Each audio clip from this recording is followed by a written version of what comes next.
বন্ধুরা, এখন আমাদের দুপুরের খাওয়া দাওয়া চলছে। এই যে সব উল্টো উল্টো দেখা যাচ্ছে হাতগুলো। এটা আমার দিদা খাচ্ছে।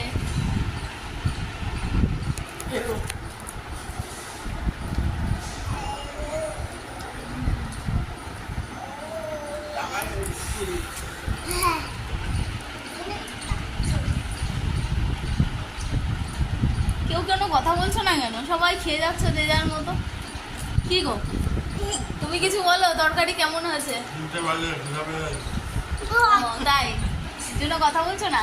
পোস্তটা দারুণ হয়েছে। তাই? হ্যাঁ, থ্যাংক ইউ। মাছের তরকারিটাও খুব ভালো হয়েছে। এখন সবাই কথা বল, এখন সবাই একসাথে